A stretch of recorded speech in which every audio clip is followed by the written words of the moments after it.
The great hall of the Galactic Federation buzzed with the voices of a dozen different species. Admiral Kivin adjusted his scaled armor and looked around the room with disgust. The reptilian Scolari had no patience for these endless meetings, but duty demanded his presence. Order! Order! President Dara's crystalline form chimed like musical bells. The Lumen's leader raised her glowing hand, and the room fell silent.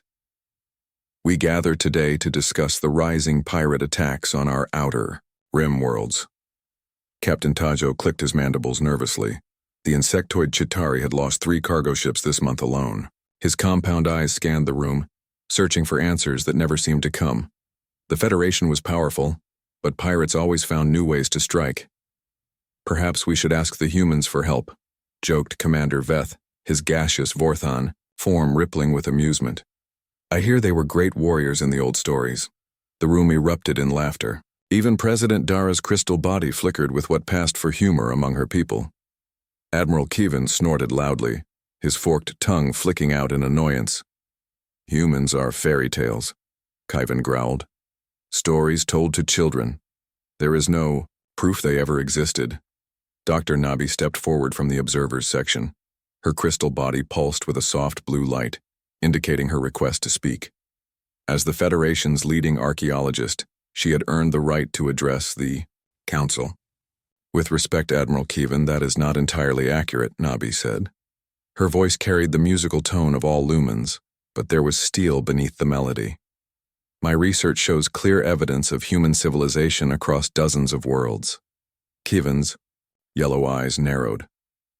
Ancient ruins prove nothing. Every species leaves ruins when they die out. These ruins are different, Nabi insisted. She activated her hollow projector, filling the air above the council table with images of strange structures. The technology signatures don't match any known species. The construction methods are beyond our current capabilities, and the dating shows these sites are exactly 3,000 years old. The room grew quiet. 3,000 years ago marked the beginning of the current galactic age, when the Federation first formed.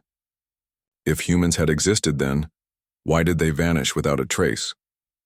Commander Minho of Federation Intelligence leaned forward in his chair. The human-like species called Terrans had always been fascinated by the human legends, claiming distant kinship. Dr. Nabi, have you found any indication of where these humans might have gone? That's the mystery, Nabi replied. The ruins suggest a sudden, coordinated departure, not destruction or gradual decline, but evacuation, as if they all left at once. Captain Tajo's antennae twitched with curiosity. But why would an advanced species simply leave the galaxy? Perhaps they were cowards, Admiral Kivin suggested, faced with real danger, and ran away. The meeting continued for another hour, but no real decisions were made. The Federation excelled at discussion but struggled with action.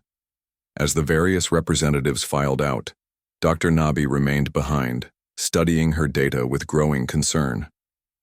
Something was wrong with her findings. The human ruins weren't just old, they were perfectly preserved as if protected by some unknown force. More troubling, her deep space sensors had detected faint energy readings from the galactic rim, far beyond explored space. On the edge of Federation territory, Captain Tajo commanded the patrol vessel, Swift Strike. His crew of Chitauri warriors had been tracking unusual sensor readings for 3 days. The energy signatures made no sense according to known physics. Captain, his navigator buzzed. The readings are getting stronger. Whatever's out there, it's big. Tajo studied the display screen. The energy output was impossible. No known ship could generate that much power without tearing itself apart. Could it be a natural phenomenon? A new type of star? Negative, sir. The energy pattern is too regular, too controlled. This is artificial. A chill ran through Tajo's exoskeleton. In all his years of service, he had never encountered anything like this. The energy readings suggested technology far beyond Federation capabilities. Send a message to Federation Command, Tajo ordered. Tell them we may have found something. Meanwhile, deep in the archaeological labs of Nexus Prime, Dr. Nabi made a discovery that would change everything. Hidden in the data from her latest dig was something impossible, a signal, broadcast from the ruins themselves. The signal was weak, barely detectable, but it was there. And it was growing stronger. Working through the night, Nabi decoded the transmission. The language was unknown, but her computers slowly translated fragments. What she found made her crystal form dim with shock. The exile is ending. Children of the void, return home. The message repeated every few hours, always slightly stronger than before. Someone, or something, was responding to the signal from deep space. The human ruins weren't just archaeological sites. They were beacons. Dr. Nabi tried to contact the Federation Council, but Admiral Kaivan's office dismissed her claims as fantasies of an overworked scientist. President Dara was off-world for another month. Commander Minho listened but seemed more interested in political implications than scientific evidence. Captain Tajo's reports from the Rim were similarly ignored. The Federation had grown comfortable with the status quo and saw no reason to investigate strange energy readings that might be natural phenomena. But the signals continued to grow stronger. Ancient human technology across dozens of worlds began to activate after millennia of silence. And far beyond the galactic rim, something vast stirred in the darkness between stars. On the dead world of Kepler 442b, the largest human ruin complex suddenly blazed with light. The central spire, dormant for 3,000 years, rose from the ground like a sleeping giant awakening. Ancient systems came online, sending powerful transmissions toward the void. Dr. Nabi arrived at the site 3 days later to find impossible activity. The ruins hummed with power, their crystalline walls glowing with inner light. Her instruments detected energy readings that shouldn't exist. In the central chamber, she found something that made her doubt her own senses, a perfect holographic image of a human male, standing as if waiting for her arrival. "Greetings," the hologram said in clear galactic standard. "I am Director Kyung of the Human Colonial Authority. If you are receiving this message, then our exile is ending. We are coming home." Dr. Nabi's crystal form flickered with shock. The image was crisp, detailed, clearly advanced technology, but it was 3,000 years old. "Who are you?" she whispered. The hologram seemed to hear her, turning to face her directly. "We are the species you call legend. We are the Guardians, who chose exile over conquest, and we are returning to see what our galaxy has become." As the message ended, alarms began sounding across Federation space. Captain Tajo's sensors detected massive energy signatures approaching from beyond the rim. Ships, if they were ships, larger than anything in the Federation fleet. The legends were real, and they were coming home. Commander Minho stared at the reports scattered across his desk. As head of Federation intelligence, he had seen many strange things, but this pattern made no sense. 7 pirate fleets had vanished in the past month. Not defeated in battle, not captured, simply gone. The latest report came from the Outer Spiral, where the notorious Bloodfang Reapers had terrorized merchant ships for years. Captain Jax's fleet of 30 warships had been tracked entering the Veil Nebula. They never came out. "Sir," his aide entered the office carrying another data pad. "We have confirmation from the Rim Patrol. The slaver operation on Tortuga Station has gone silent. No response to any communications." Minho rubbed his tired eyes. Tortuga Station housed over 50,000 slaves, guarded by the most ruthless criminals in the galaxy. It didn't just disappear. Any signs of battle, wreckage, distress signals? "Nothing, sir. The station is simply empty, clean, as if everyone just left."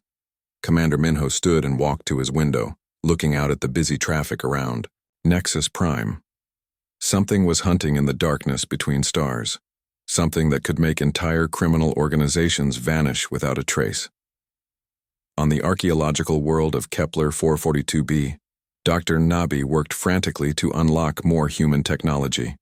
The holographic message from Director Kyung had been just the beginning. Hidden chambers throughout the ruins were activating, revealing technology that seemed like magic. Incredible, she whispered, studying a device that generated energy from empty space. Her instruments couldn't explain how it worked, only that it did. The humans had mastered physics that the Federation still considered theoretical.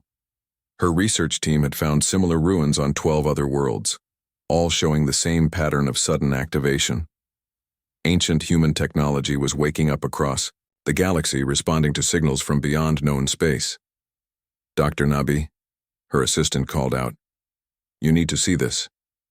In the deepest chamber of the complex, they had found something extraordinary, a communication array still connected to active networks. Somehow these 3,000-year-old ruins were receiving messages from the galactic rim. The transmissions were in an unknown language, but the computers slowly translated fragments.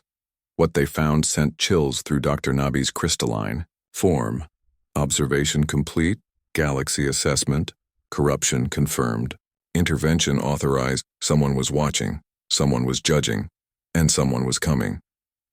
Captain Tajo patrolled the edge of Federation space in his ship's swift strike. His crew had detected the massive energy signatures for weeks now, growing, stronger each day. Whatever was out there was getting closer. "Captain," his sensor operator buzzed nervously, "I'm reading 12 distinct energy sources. They're huge, sir. Each one is larger than our biggest space stations." Tajo studied the readings with growing unease. The energy patterns were unlike anything in Federation databases. The power output suggested ships the size of moons moving at impossible speeds. "How long until they reach Federation space?" "At current velocity, 6 days, sir. 6 days until first contact with an unknown force that could make pirate fleets disappear and possess technology beyond Federation understanding." Tajo sent another urgent report to Federation Command, knowing it would probably be filed away with all the others. The Federation Council remained focused on trade disputes and territorial claims. Admiral Kevin dismissed reports of vanishing pirates as criminals destroying each other. President Dara was concerned about the archaeological findings but saw no immediate threat. Only Commander Minho understood the connection. In his secure office, he studied star charts showing the locations of human ruins and recent disappearances. The pattern was clear to anyone willing to see it. Every vanished pirate fleet, every silent slaver operation, every disappeared criminal organization had one thing in common. They had recently operated near worlds with human ruins. Something was protecting those sites, cleaning up the surrounding area. "Computer," Minho said aloud, "analyze all reported disappearances in the past 6 months. Cross-reference with locations of known human archaeological sites." The computer's response confirmed his fears. Correlation probability, 97%. All major criminal operations within 50 light-years of human ruins have been eliminated or abandoned. Someone was preparing the way, clearing out the criminals and slavers before the main force arrived. The question was whether that force would be friend or enemy. Dr. Nabi made her most important discovery in a sealed vault beneath the main temple. Inside, she found a complete human database, 3,000 years of records preserved in crystal matrices that defied time itself. The history she uncovered challenged everything the Federation believed about the past. Humans hadn't been primitive, savages, or simple traders. They had been the galaxy's guardians, using advanced technology to maintain peace between species. But something had gone wrong. The record spoke of a great corruption spreading through galactic civilization.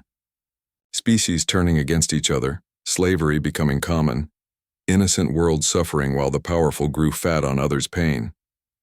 The humans had faced a terrible choice: use their superior technology to enforce peace through conquest, or withdraw entirely and let the galaxy find its own path. They chose exile, hoping that other species would learn wisdom in their absence. "If corruption returns," the final entry read, "if innocents suffer while the guilty prosper, we will return, not as conquerors but as surgeons, cutting away the diseased parts to save the whole." Dr. Nabi transmitted her findings to Commander Minho, who shared them with the few Federation officials willing to listen. The response was mixed. Some dismissed the records as fiction, others worried about the implications. Captain June commanded the Federation's fastest scout ship, Star Runner. When the mysterious energy signatures were finally detected entering Federation space, he received orders to investigate. The mission was supposed to be simple observation from a safe distance. What he found defied belief. 12 massive structures hung in the void, each one the size of a small moon. They weren't ships in any conventional sense, they were cities, floating habitats that pulsed with organic light. The energy readings were off all scales, suggesting technology that operated on principles unknown to Federation science. "This is Star Runner to Federation Command," June broadcast, his voice tight with awe. I don't know what I'm looking at. They're beautiful and terrifying at the same time." The lead structure began moving toward his position. June's instruments registered an incoming communication signal, but when he tried to respond, his equipment malfunctioned.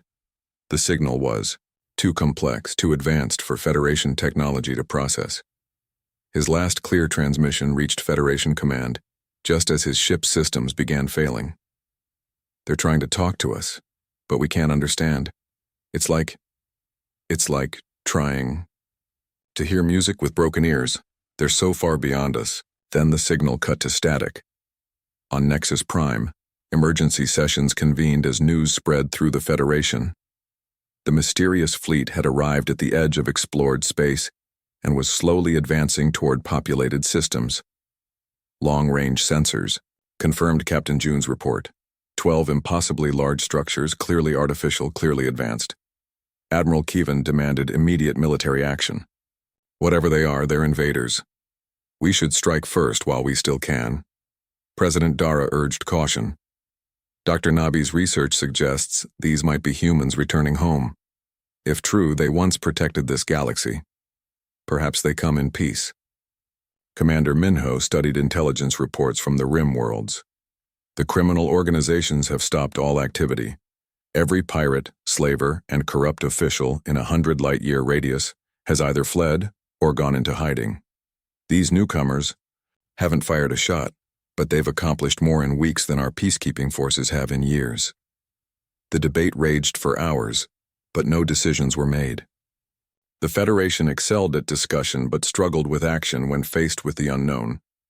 Meanwhile, the mysterious fleet continued its steady approach. Each massive structure moved with purpose, following precise courses toward the heart of Federation space. They maintained radio silence except for brief transmissions in the unknown language that Dr. Nabi was desperately trying to decode. The galaxy held its breath, waiting to discover whether the legends returning from exile came as saviors or conquerors. In 6 hours, the lead structure would reach the outer beacon of Nexus Prime system. First contact was about to begin. The first human ship materialized at the edge of Nexus Prime system, like a dream becoming real. Admiral Yuna stood on the bridge of Righteous Dawn, looking out at the galaxy her people had left behind 3,000 years ago. The ship was massive beyond Federation understanding, a flowing structure of metal and energy that seemed to breathe with its own life.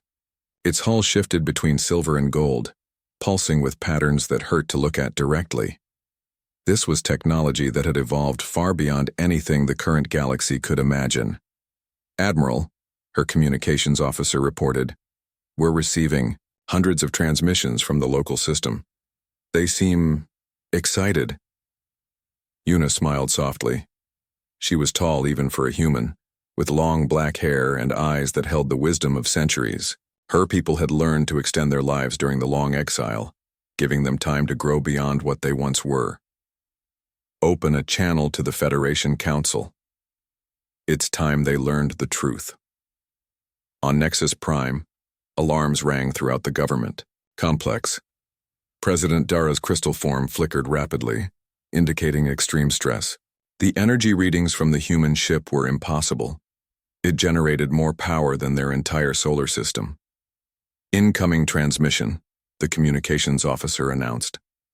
"The signal it's perfect. No static, no interference.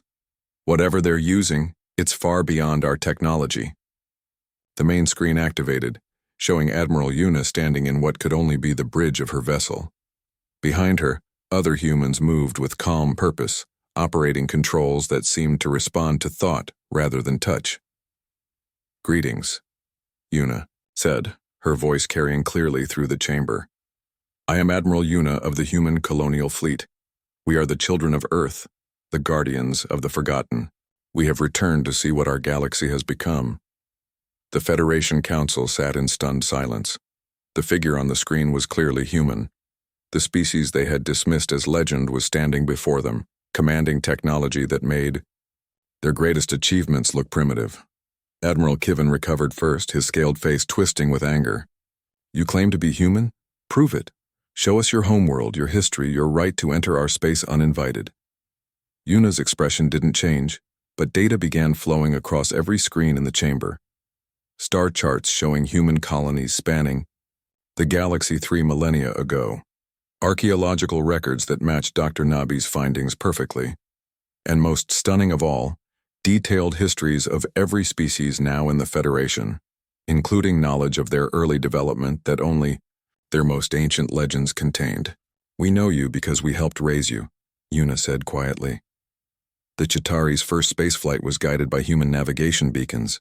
The Lumen's crystal technology was adapted from human research shared freely. The Vorthon learned atmospheric processing from human engineers who asked nothing in return. Captain Tajo's compound eyes widened with shock. The historical records were undeniable. Humans had been there at every crucial moment in Chitauri development, offering help and guidance. Before fading into legend, Dr. Nabi stepped forward, her crystal form glowing with excitement. "Admiral Yuna, my research indicates your people left the galaxy voluntarily. Why?" The human admiral's expression grew sad. "Because we saw what was coming. The corruption, the greed, the strong preying on the weak. We could have stopped it with force, but that would have made us tyrants. Instead, we chose exile, hoping you would find wisdom in our absence." "And did we?" President Dara asked, though her tone suggested she already knew the answer. Admiral Yuna activated another display, showing current conditions across Federation space. Slave markets operating openly, pirate fleets terrorizing innocent traders, corrupt officials growing rich while planets starved. The human records were thorough and damning. "You tell me," Yuna said simply. Admiral Kiven stood angrily, his hand moving to his weapon. "We don't need lectures from ghosts. This galaxy belongs to us now. Leave or face the consequences." The human admiral studied him with something like pity. "Admiral Kiven of the Scolari Empire, your personal fleet has destroyed 17 civilian hospitals in the past year, claiming they were rebel bases. Your forces have enslaved entire populations and sold them to the highest bidder. Do you really want to threaten us?" Kiven's yellow eyes blazed with fury, but he couldn't deny the accusations. The human records were too detailed, too accurate. Captain Wu Jin's ship, Storm's End, requested permission to dock at Nexus Prime Station. The Federation Council debated for hours while the massive vessel waited patiently. Finally, President Dara granted permission, despite Admiral Kiven's violent objections. The human ship dwarfed the station, but its docking was precise and gentle. Captain Wu Jin and his diplomatic team transported aboard using technology that simply materialized them in the council chamber without any visible means. "Impressive," Dr. Nabi commented, studying the energy readings. "Matter transmission without loss or interference. The physics alone would take us centuries to understand." Lieutenant Hana, Admiral Yuna's aide, carried a device that projected holographic displays showing the true state of the galaxy. Slavery statistics that made the council members flinch. Poverty rates that revealed the Federation's failures. Crime data that showed how little protection they actually provided. "We offer partnership," Admiral Yuna said, addressing the full council. "Share your knowledge with us and we will share ours. Work with us to heal the wounds in this galaxy, and we will help you reach heights you never imagined." "And if we refuse?" Admiral Kiven demanded. Admiral Yuna was quiet for a long moment. "Then we will do what we must to protect the innocent, with or without your permission." The threat hung in the air like a storm cloud. Admiral Kiven stormed out of the chamber, followed by several other hardline representatives. Within hours, he was sending secret messages to Scolari fleet commanders, ordering them to prepare for war. Admiral, Captain Woojin said quietly. Our sensors detect military buildup in 17 systems. They're planning to attack us. I know, Yuna replied. Let them come. Perhaps a demonstration is necessary. The human fleet had grown to include ships arriving from deep space, vessels of impossible beauty and power that took positions throughout the system. Each one dwarfed the largest Federation warships, but they made no threatening moves. Dr. Nabi requested permission to visit the human flagship. Admiral Yuna granted it immediately, sending a shuttle that was more like a small spacecraft, equipped with technology that made the journey feel like floating on light itself. On board, Righteous Dawn, Nabi discovered wonders beyond imagination. The ship wasn't just a vessel, it was a living city, with gardens that grew in zero gravity, libraries containing the knowledge of a dozen galaxies, and technology that responded to thought and emotion. How long were you gone? She asked Admiral Yuna as they walked through corridors that seemed to extend infinitely. 3,000 years as you measure time. But we didn't just hide in empty space. We explored beyond this galaxy, learned from civilizations older than our sun, and grew beyond what we once were. Are you still human? Admiral Yuna smiled, and for a moment her form seemed to shimmer with inner light. We're what humanity becomes when it has time to grow. We're still the same species that left this galaxy, but we've learned to be more than we were. Meanwhile, Admiral Kiven's fleet gathered in the outer spiral. 200 warships, including the mighty Scolari dreadnoughts Apex Predator and Void Hunter. The largest military force the Federation had assembled in decades, all aimed at 3 human vessels. They may have impressive technology, Kiven told his commanders, but they're outnumbered. We'll overwhelm them with sheer firepower before they can react. Captain Tajo, monitoring the military buildup from his patrol ship, sent desperate warnings to Federation Command. This is madness. We don't know what they're capable of. We should be talking, not fighting. But Admiral Kiven was beyond reason. His pride had been wounded, his authority challenged. In his mind, the humans were invaders who needed to be destroyed before they could conquer the galaxy. The human ships detected the approaching fleet long before Federation sensors could track them. Admiral Yuna stood on her bridge, watching the tactical display with sadness rather than anger. Admiral, her tactical officer reported, we count 207 vessels approaching in attack formation. They'll be in weapons range in 36 minutes. Very well, Yuna said quietly. Signal the Storm's End and Silent Thunder to join us. It's time to show them the price of aggression. The 3 human ships moved to intercept the Federation fleet, their hulls beginning to glow with energy that made the surrounding space shimmer like water. They were outnumbered 67-1, but Admiral Yuna felt no fear. The humans had learned much during their exile. They had mastered technologies that turned energy into matter, matter into energy, and both into something greater than either. They had become guardians not through violence but through wisdom. But sometimes even wisdom required a demonstration of power. The battle for the galaxy's future was about to begin. Admiral Kiven's fleet struck without warning, unleashing everything they had against the 3 human vessels. 200 Federation warships fired at once, plasma cannons, quantum torpedoes, particle beams, and fusion missiles. The combined firepower could have destroyed a small planet. The human ships absorbed it all. Commander Sunho stood calmly on the bridge of Silent Thunder as enemy fire washed over his vessel like harmless light. The ship's defenses didn't just block the attacks, they converted the incoming energy into power for their own systems. Fascinating, he commented to his crew. They're using the same weapons technology we gave them 3,000 years ago. Primitive, but enthusiastic. The battle lasted exactly 17 minutes. The human ships didn't use conventional weapons. Instead, they deployed technology that seemed to bend reality itself. Energy fields surrounded attacking fighters, gently but firmly holding them motionless. Gravity waves reached out to disable enemy vessels without harming their crews. Defensive. Barriers caught incoming missiles and transformed them into clouds of harmless particles. Captain Tajo watched from his command ship, his compound eyes unable to believe what they were seeing. The humans weren't just defending themselves.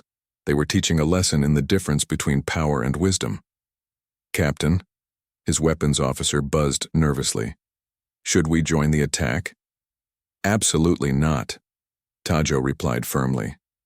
"This isn't a battle. It's a demonstration." The Scolari dreadnought Apex Predator launched its most powerful weapon, a reality-tearing bomb designed to collapse local space-time. The weapon could have destroyed an entire star system. The human ship Eternal Vigil simply caught it.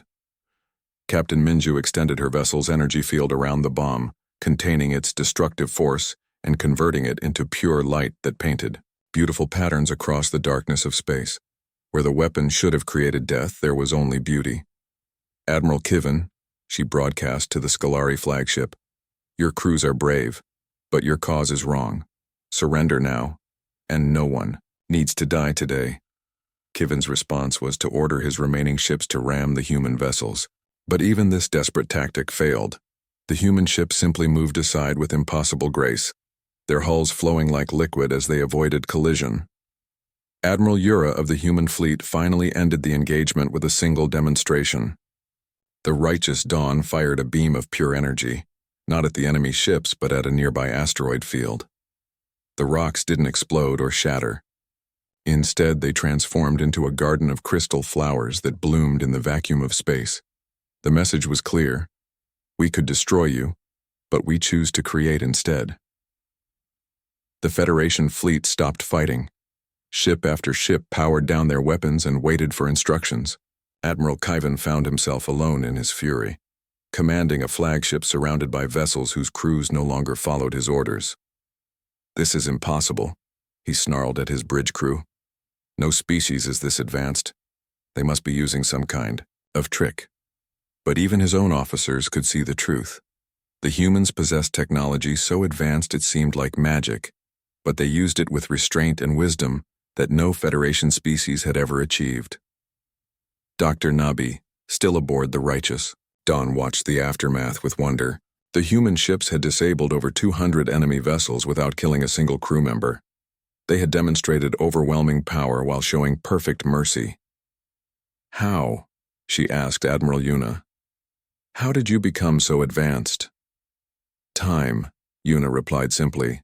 3,000 years of growth without war, without the need to destroy our enemies. We learned to build instead of break, to heal instead of harm, to protect instead of conquer." Chief Engineer Hanul joined them on the observation deck, his form shimmering with the same inner light that marked all humans who had transcended their original limitations. "We didn't just travel through space during our exile," he explained. "We traveled through dimensions, learned from beings older than this galaxy, and discovered that true power comes from creation, not destruction." The aftermath of the battle sent shockwaves through Federation space. Admiral Kiven was stripped of command by his own government, who realized they had nearly started a war with beings far beyond their ability to fight. President Dara sent formal apologies to Admiral Yuna, asking for mercy and understanding. The humans began what they called the cleansing, but it wasn't what the Federation expected. Task Force Commander Junho led surgical strikes against slave markets, but instead of destroying them, he liberated the slaves and transported them to safety. The slavers found themselves on deserted worlds with basic supplies and a choice: learn to live honestly or remain exiled from civilized space. Captain Sewell dismantled pirate strongholds by offering their crews better alternatives. Many chose to join human crews as apprentices, learning trades that didn't require violence. Others received transport to frontier worlds where they could start new lives. Admiral Yunwu confronted corrupt Federation officials not with violence, but with evidence.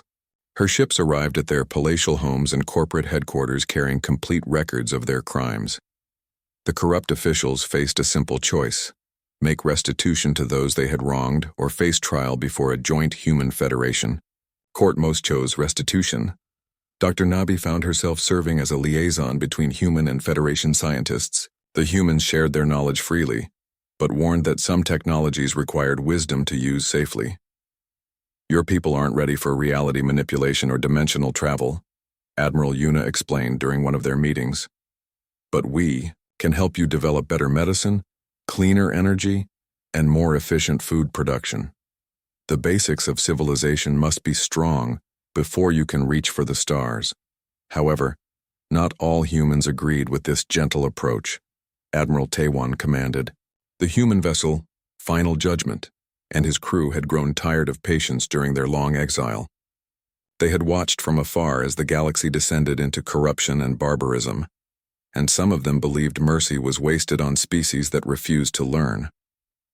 "We should simply take control," Taiwan argued during a command meeting aboard the Righteous Dawn. "Install human governors on every world, human commanders in every fleet, end the chaos by imposing order, and make ourselves tyrants in the process," Admiral Yuna replied firmly. "We didn't spend 3,000 years growing beyond our limitations just to become what we once fought against." The debate revealed a growing split in human ranks. Some, like Admiral Yuna, believed in guidance and patience. Others, like Admiral Mahdi Taiwan, favored direct intervention and human rule. Intelligence Officer Leah discovered that the problem was deeper than anyone realized. Her network of contacts, including Commander Minho, who had become sympathetic to the human cause, uncovered evidence of a conspiracy spanning multiple species and star systems. Admiral Kiven's failed attack had been just the beginning. Hidden bases throughout Federation space housed stockpiles of forbidden weapons, planet killers left over from ancient wars, virus bombs capable of sterilizing entire biospheres, and reality weapons that could collapse star systems. "They're planning something big," Leah reported to the human command staff. "If they can't defeat us in battle, they'll try to make the cost of victory too high to bear." Commander Minho's investigation revealed the scope of the conspiracy. It included not just military leaders like Admiral Kiven, but politicians, corporate executives, and crime bosses who profited from the galaxy's corruption. They had formed a secret alliance with one goal: force the humans to leave or face galactic genocide. "They're targeting civilian populations," Minho reported during a secret meeting with Leah. "They plan to threaten entire worlds, billions of innocent lives to make you abandon your mission." The humans faced their greatest moral test yet. They possessed the power to stop the conspiracy easily. They could locate and neutralize every hidden base, arrest every conspirator, and prevent any threat to innocent life. But doing so would require imposing human authority over the entire galaxy. Admiral Yuna struggled with the decision. "If we act unilaterally, we become the tyrants we swore never to be. But if we don't act, billions could die." Captain Dongwu of the stealth ship Shadow's Edge offered a third option. "Let me take a small team and gather evidence. If we can prove the conspiracy to the Federation Council, they might act on their own." The mission was approved, despite its dangers.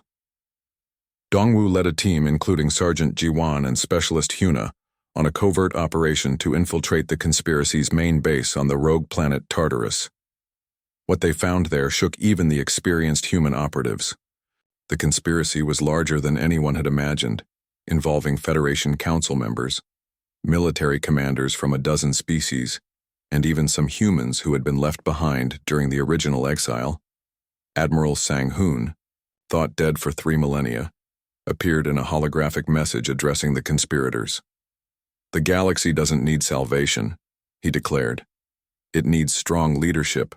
These returning humans have grown soft during their exile. We will show them that only through strength can order be maintained." The discovery that some humans supported the conspiracy added new urgency to the crisis. The exiled humans weren't united. Some had embraced the galaxy's corruption and sought to use it for their own ends. Dongwu's team barely escaped Tartarus with their evidence, but what they brought back confirmed everyone's worst fears. The Captain Young-ho stood alone on the bridge of Dawn's Promise, watching the massive planet killer weapon move toward Haven Prime. His ship was the only vessel close enough to intercept the weapon before it reached the innocent world below. 2 billion people lived on Haven Prime: farmers, teachers, children, artists. They had never harmed anyone, never threatened the galaxy, never asked for anything but the right to live in peace. Now they were about to die because of a madman's conspiracy. Captain, his weapons officer said quietly, we could stop the weapon using a reality tear. It would destabilize local spacetime, but it would save the planet. Young-Ho stared at the tactical display. A reality tear would indeed stop the planet killer, but it might also create a permanent wound in space itself. Future generations could suffer for his choice today. Sir, his communications officer added, Admiral Yuna's fleet is 6 hours away. If we wait for backup, Haven Prime will be dust. Young-Ho finished. He had trained for this moment his entire career, but no training could prepare someone for choosing between terrible options. The planet-killer weapon was a relic from ancient wars, designed to crack a world's crust and burn away its atmosphere. Once activated, nothing in the Federation arsenal could stop it. Only human technology possessed the power to intervene. Young-Ho made his choice. Instead of using the reality tear, he ordered his ship to move directly into the weapon's path. The Dawn's Promise extended its energy shields and positioned itself between the planet killer and Haven Prime. All crew to emergency stations, he announced calmly. We're going to absorb the weapon's full output. The ship won't survive, but the planet will. His crew worked with quiet efficiency, knowing they were about to die. But not one person suggested retreating. They were humans who had spent 3,000 years learning that some things were worth any sacrifice. The planet killer fired. The weapon's beam could have vaporized a moon, but the Dawn's Promise absorbed it all. The ship's hull began to glow, then crack, then melt as it channeled unimaginable energy through its systems. Captain Young-Ho stood at his post as reality burned around him, watching his crew die to save strangers they had never met. The ship exploded in a burst of light visible from 3 star systems away. But Haven Prime remained safe, its blue-green surface unmarked by the weapon that should have killed everyone on it. Admiral Yuna arrived with the human fleet to find only wreckage where Captain Young-Ho's ship had been. The sacrifice sent shockwaves through both human and Federation forces. Here was proof that the returning humans valued life more than their own survival. He could have saved himself, Dr. Nabi said, studying the battle recordings. He had other options. That's exactly why he didn't use them, Admiral Yuna replied, her voice heavy with grief and pride. Captain Young-Ho chose to prove that human power serves life, not convenience. The sacrifice inspired others across the galaxy. Federation crews who had planned to join the conspiracy began questioning their orders. Military commanders who had supported Admiral Kaivan started switching sides. The sight of humans dying to protect alien civilians made the conspirators' propaganda fall apart. But Admiral Taewon's hardliner faction saw the sacrifice differently. Young-Ho's death proves my point, he declared to his supporters. We're wasting lives on species that don't deserve our protection. If we had simply used overwhelming force from the beginning, he would still be alive. The human fleet split into 2 factions as the final battle approached. Admiral Yuna led the moderates, who still believed in cooperation with the Federation. Admiral Taewon commanded the hardliners, who wanted to impose human rule through superior firepower. Both factions moved toward Tartarus, where the conspiracy had gathered its remaining forces. Admiral Sang-hoon's rogue human fleet had joined with the surviving conspirators, creating an alliance of corruption that threatened the entire galaxy. The battle began in the asteroid field surrounding Tartarus. Admiral Taewon's hardliners engaged the conspiracy's forces with devastating efficiency, using weapons that turned entire fleets into cosmic dust. They fought with the fury of angels but also with the coldness of machines. Admiral Yuna's moderate fleet took a different approach. They targeted the conspiracy's leadership while offering mercy to ordinary soldiers who had been deceived or coerced. Captain Mira of Eternal Dawn found herself facing her former mentor, Admiral Sang-hoon, in a duel between their flagships. You've grown soft, Mira, Sang-hoon transmitted, as their vessels circled each other. These aliens will never learn unless we force them to change. Look what they've done to our galaxy while we were gone. I see a galaxy that needs healing, not conquest, Mira replied. Her ship danced around Sang-hoon's heavier vessel, using precision, strikes to disable his weapons without destroying his crew. We didn't evolve beyond our limitations just to impose them on others. Their duel became a symbol of the larger conflict, the old human way of rule through strength versus the new philosophy of guidance through wisdom. Both approaches had merit, but only one could prevail. While the battle raged, Dr. Nabi and Chief Fier, historian Jeho, worked frantically to activate an ancient human artifact called the Choice Engine. Hidden in the deepest vaults of the Tartarus base, the device represented humanity's greatest achievement, technology that could connect every conscious mind in the galaxy. If we can activate this, Jeho explained as they worked to understand the controls. Every sentient being in the galaxy can vote on their own future. No single species or faction can decide for everyone else. The Choice Engine was more than a communication device. It was a direct democracy system that could encompass billions of minds across thousands of star systems. It had been humanity's final gift before their exile, left behind in case the galaxy ever needed to make a choice that affected everyone. As the battle reached its climax, the Choice Engine activated. Suddenly, every conscious being in the galaxy could feel the thoughts and emotions of every other conscious being. Chitauri workers felt the fear of enslaved humans. Scolari soldiers experienced the pain of oppressed Vorthon farmers.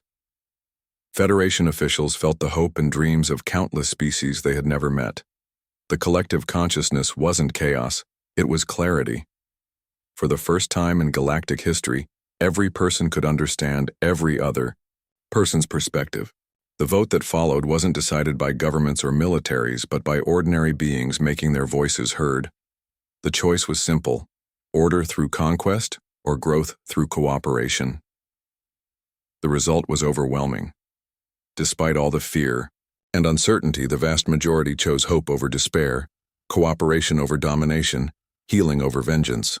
Even many of the conspirators, feeling the pain their actions had caused others, switched sides and voted for redemption.